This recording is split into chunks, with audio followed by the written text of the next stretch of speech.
Qu'on ose voler notre pouvoir signifie aussi qu'on peut le reprendre. Toutes ces croyances qui disent qu'on ne peut pas faire, dire ou accomplir certaines choses juste parce qu'on est des femmes, c'est des croyances. Bienvenue dans un nouvel épisode de Retour à soi où on va parler du problème, entre guillemets, que c'est que d'être une femme. Parce que si tu es une femme, il y a de grandes chances pour que tu te sois déjà sentie désavantagée par rapport au sexe opposé. Il y a des chances pour que tu te sois déjà sentie mal dans ton corps, que tu aies fait des régimes, qu'on t'ait jugé sur ton apparence, que tu aies été agressée verbalement ou sexuellement. Il y a des chances pour que tu aies déjà été confuse sur le fonctionnement de ton corps. Il y a des chances que tu doutes de ton potentiel ou que tu penses devoir te comporter ou ne pas te comporter d'une certaine manière juste parce que tu es une femme. Et je dis pas que ces choses ne sont pas du tout vécues par d'autres genres, mais je pense que si tu es une femme, il y a de fortes chances pour que tu te reconnaisses dans la majorité de ces points, si pas tous. Et avec ça, c'est facile de croire qu'être une femme, c'est un désavantage ou un problème. C'est facile de croire que c'est difficile, qu'on est des victimes et qu'on peut rien faire contre tout ça. Dans cet épisode, je suis là pour te montrer qu'être une femme n'est pas le vrai problème. Le vrai problème, il se cache dans les croyances qu'on nous a inculquées, dans les attentes irréalistes de la société ou encore dans les pressions créées par certaines industries.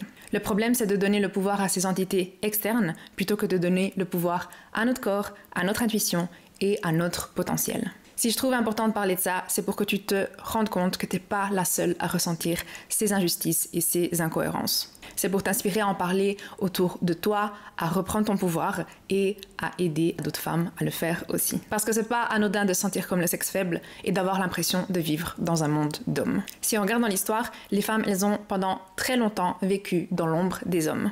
Et pendant très longtemps, leurs droits, ils étaient super limités. Donc je parle du droit à l'éducation, du droit au travail, du droit de vote, du droit de choisir quand se marier, quand procréer et avec qui.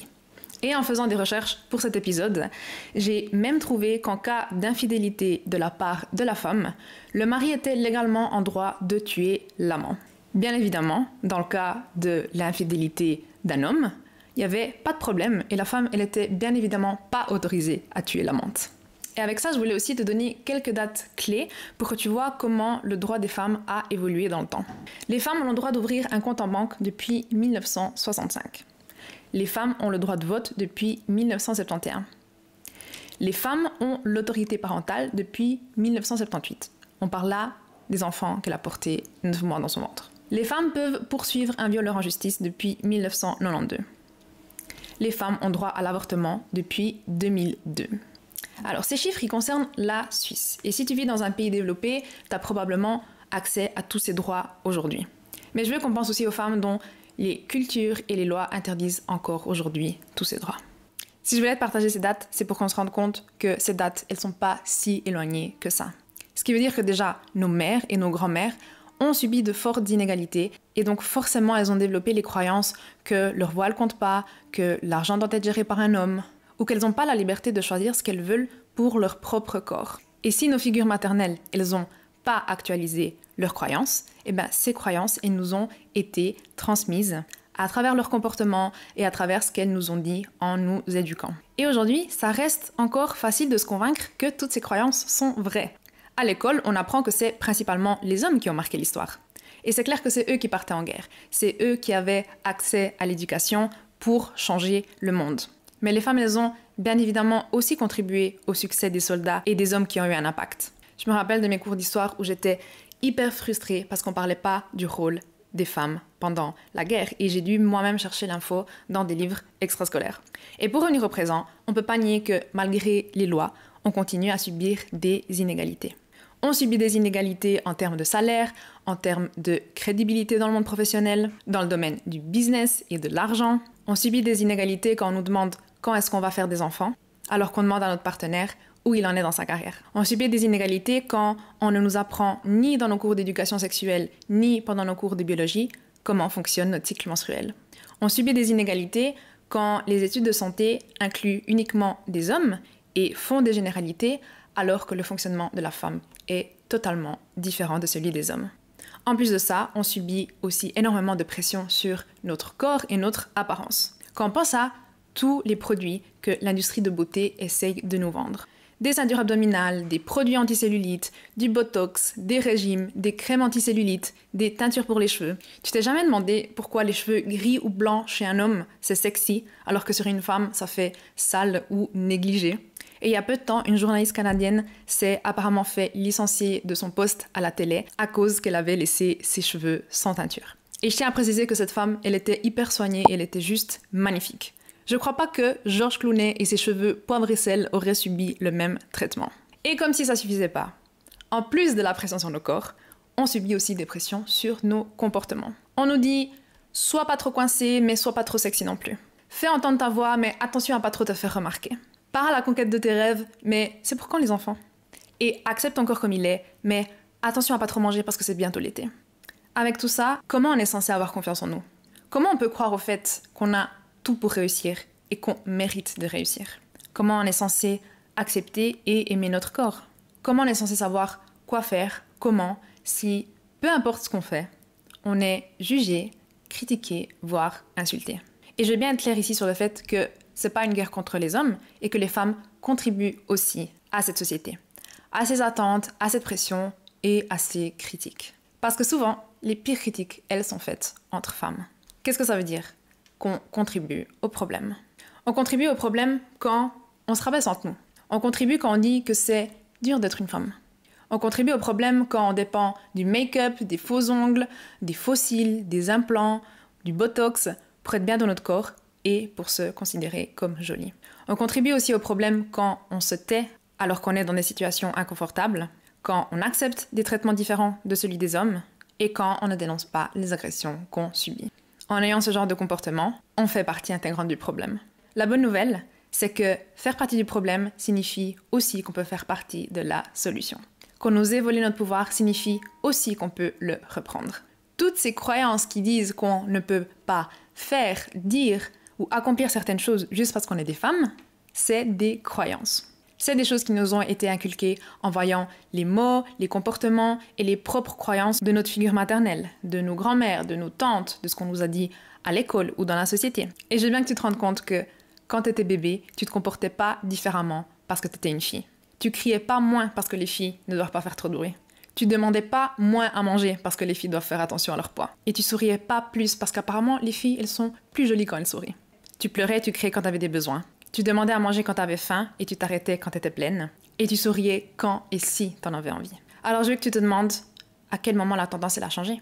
À quel moment t'as commencé à agir selon certaines règles externes plutôt que selon tes envies, tes besoins et les signaux de ton corps. Quelles sont ces règles que tu suis en pilote automatique depuis des années en pensant qu'il n'y avait que cette solution? Reprendre son pouvoir en tant que femme, c'est savoir qu'on peut créer de nouvelles règles. Des règles qui vont en notre faveur, qui répondent à nos besoins, à nos envies et à nos rêves. Pas aux attentes de la société et pas aux besoins en vente de l'industrie beauté. Reprendre son pouvoir en tant que femme, c'est savoir que peut-être ça demandera plus de travail et de courage d'être reconnue, visible, admirée et prise au sérieux, mais que c'est possible et c'est même nécessaire. Parce qu'une femme qui aura ce courage est une femme qui en inspirera une autre. Une femme qui brille, c'est une femme qui montre aux autres ce qui est possible. Et si voir d'autres femmes briller t'intimide ou te fait ressentir de la jalousie, c'est probablement parce que tu as des croyances limitantes. Parce que tu penses que c'est pas possible pour toi. Parce que t'es pas conscient de ton pouvoir et que tu as laissé ton pouvoir dans les mains des autres. Comme je l'ai dit dans le premier épisode, on a toujours le choix. On a le choix de rester dans une position de victime ou on a le choix de reprendre notre pouvoir et de reprendre les rênes de notre vie. Et je vais te donner quelques exemples de à quoi ressemble une femme dans son pouvoir pour que tu commences à trouver, remarquer, sentir dans quel domaine ton pouvoir s'est échappé de tes mains. Une femme qui est dans son pouvoir est en cohésion avec son corps. Une femme qui ne l'est pas est en guerre avec son corps et baisse les bras face à ses problèmes de santé. Si tu as des douleurs de règles, un cycle irrégulier, un déséquilibre hormonal, des maladies comme le syndrome polykystique ou même l'endométriose, ça peut être très facile d'assumer qu'être une femme vient avec ce genre de problème et que la seule solution, c'est de prendre des antidouleurs ou de prendre une pilule contraceptive. Parce qu'on ne nous explique pas quelles sont les alternatives et les solutions naturelles. Parce que même beaucoup de médecins, de gynécologues, ils ne savent pas que ces problèmes ils peuvent être améliorés, voire totalement soignés naturellement, en nous expliquant comment fonctionne notre cycle. Et personne ne nous dit qu'adapter nos entraînements, notre alimentation et notre emploi du temps en fonction de notre cycle nous permet de soigner une grande partie de nos problèmes hormonaux. C'est pour ça que j'ai commencé mon blog Vloerish en 2019, parce que j'ai souffert d'un très gros dérèglement hormonal après avoir arrêté la pilule. Je comprenais pas ce qui m'arrivait. Je me sentais seule et frustrée. Et j'étais déterminée à trouver des solutions pour soigner mes hormones 100% naturellement. Et l'information, elle est maintenant de plus en plus présente sur Internet, mais ça reste à nous de chercher comment notre corps de femme fonctionne. C'est à nous de faire en sorte que notre corps y soit notre meilleur allié. C'est à nous de l'aider à se soigner et à comprendre et à trouver ce qui fonctionne pour lui. Et être dans son pouvoir, c'est pas avoir une santé infaillible, mais c'est marcher main dans la main avec son corps et trouver des solutions pour lui, pas contre lui, comme on nous incite constamment à le faire. Une femme qui est dans son pouvoir croit en elle et avance en direction de ses rêves. Une femme qui ne l'est pas contemple ses rêves de loin et pense qu'elle n'a pas ce qu'il faut pour les réaliser. À travers mes coachings en bien-être et marketing, j'ai remarqué que beaucoup de femmes se faisaient toutes petites, manquaient de confiance en elles et avaient peur de rêver grand. Et ça se reflète à travers la procrastination, le fait de rester dans des relations toxiques ou d'avoir des problèmes de santé mentale. Être dans son pouvoir, c'est comprendre que chacune d'entre nous est magique, spéciale et a quelque chose à partager au monde. C'est reconnaître que ta combinaison de vécu, de savoir, de personnalité est totalement unique et c'est ce que les gens cherchent. C'est ce que les gens veulent voir et entendre de toi. C'est réaliser que tes rêves attendent à être réalisés parce que c'est seulement toi qui peux les réaliser avec tes compétences, tes goûts et tes passions. Et je veux que tu t'imagines que tes rêves sont des petites graines qui veulent à tout prix éclore en d'immenses fleurs pleines de vie et de couleurs. Et toi seul as la combinaison parfaite d'eau, de soleil et d'engrais pour les faire vivre et pour les faire fleurir. Si tu gardes cette combinaison parfaite pour toi parce que tu penses qu'elle n'est pas assez bien, non seulement tu vas pas pouvoir profiter de voir ces magnifiques fleurs éclore, mais tu vas pas non plus donner l'opportunité aux autres de voir ces fleurs, de les sentir, de les cueillir et d'en faire un magnifique bouquet pour les personnes qu'ils aiment ou pour une mariée qui va juste s'émerveiller à le voir. Être dans ton pouvoir, c'est comprendre que réaliser tes rêves est nécessaire et que seul toi peux leur donner vie à ta manière. Une femme qui est dans son pouvoir est inspirée par le succès d'autres femmes. Une femme qui ne l'est pas est jalouse du succès des autres. Je crois que la jalousie est un très très grand thème chez les femmes et je suis pas vraiment sûre d'où ça vient. En étant plus petite, j'ai été victime de la jalousie d'autres filles et j'ai toujours vu cette concurrence entre filles et aussi maintenant entre femmes, comme si une femme jolie, intelligente et courageuse empêchait une autre femme de l'être. C'est comme si on disait que parce que les roses sont jolies, toutes les autres fleurs sont moches. Alors bien sûr, chacun a ses goûts et ses préférences, mais je crois qu'on peut se mettre d'accord sur le fait que les roses, les tournesols, les coquelicots, les hibiscus sont des fleurs totalement différentes en termes de couleur, d'odeur, de forme, et pourtant elles sont toutes magnifiques. Et l'une n'empêche pas l'autre de fleurir, et c'est pareil pour les femmes. Si tu ressens de la jalousie ou de l'envie en voyant une femme réussir, c'est parce que cette femme a quelque chose que tu veux et que tu penses que tu peux pas avoir. Et souvent cette jalousie, elle se cache derrière des critiques ou même de la haine envers cette personne sans avoir aucune raison valable. Donc ton travail à toi, c'est de te convaincre que c'est aussi possible pour toi. Être dans ton pouvoir, c'est savoir que l'univers te met ces personnes en face de toi pour te montrer quelles sont tes envies, qu'est-ce que tu dois poursuivre et pour te montrer qu'est-ce qui est aussi possible pour toi. Une femme qui est dans son pouvoir suit son intuition et crée ses propres règles. Une femme qui ne l'est pas écoute les autres et cherche à reproduire ce qui a déjà été fait et ce qui a fonctionné pour les autres. Je crois que savoir écouter son intuition est la compétence la plus importante parce qu'elle va t'aider dans tous les domaines de ta vie. Donc dans tes relations, dans ton travail, dans ta santé, quand tu lances un business. Et je suis convaincue qu'on a déjà toutes les réponses en nous et qu'on sait déjà toutes qu'est-ce qui nous fait du bien ou qu'est-ce qui nous ferait réussir, mais on ne se fait pas confiance parce qu'on a vu personne avant nous faire les choses comme on aimerait les faire. Être dans son pouvoir, c'est comprendre qu'on ne doit pas changer pour réussir, mais qu'on doit se connaître et trouver ce qui fonctionne pour nous. On est tous et toutes hyper différents et pourtant on suit tous le même genre de règles. Du style, mange moins pour perdre du poids, fais 10 000 pas par jour pour être en bonne santé, sois froide et sans émotion pour qu'on te prenne au sérieux. Deviens experte en une seule chose pour être reconnu. Et je te donne ces exemples parce que je suis tombée dans la majorité de ces pièges. Je pensais que je devais manger moins et m'entraîner plus pour avoir mon corps de rêve, alors que c'était le contraire. En mangeant plus et en m'entraînant moins, j'ai commencé à perdre du poids et aujourd'hui je me sens 1000 fois mieux dans mon corps. Je pensais que je devais à aucun moment parler de mes émotions pour être prise au sérieux dans tous les domaines de ma vie.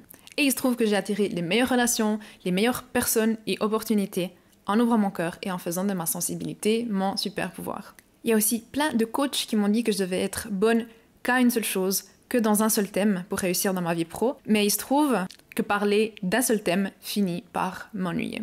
Être multipassionnée et avoir plein d'intérêts et de projets à la fois me fait vibrer. C'est ce qui me donne plein d'idées au quotidien et c'est ce qui me fait connecter avec les gens d'une manière spéciale. Donc je sais que c'est là que se trouve mon succès.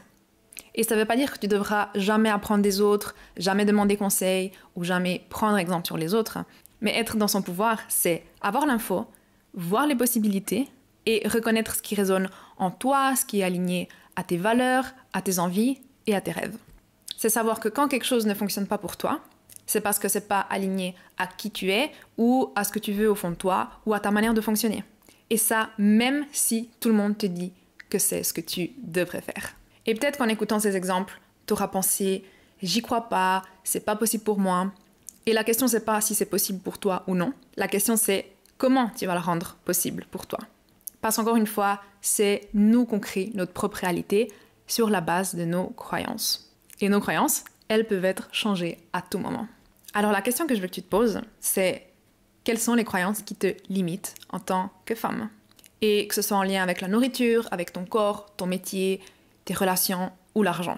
Parce qu'une fois que tu arrives à pointer tes croyances limitantes, celles qui t'empêchent d'avancer, tu peux chercher des personnes qui ont ce que tu veux et qui ont des croyances différentes aux tiennes. Si tu penses que tu dois te restreindre pour avoir un certain physique, cherche des femmes qui ont le genre de physique que tu veux et qui mangent de tout ou qui ne comptent pas leurs calories. Si tu penses que la seule manière d'équilibrer tes hormones, c'est de prendre la pilule contraceptive parce que c'est ce qu'on t'a dit, cherche une personne qui l'a fait naturellement. Si tu penses que tu peux pas être libre financièrement parce que t'es maman célibataire de 2 enfants, cherche une personne qui l'a fait avant toi. Pour terminer cet épisode, je veux que tu te rappelles que toutes tes croyances sont le résultat de ce que tu as vu et de ce que tu as vécu jusqu'à maintenant. T'as pas choisi les croyances qu'on t'a mis en tête, mais tu as la capacité pour les changer et pour créer tes propres règles. Tu es suffisante, tu es capable et tu peux réaliser tout ce que tu veux dans ce monde. On se voit dans le prochain épisode.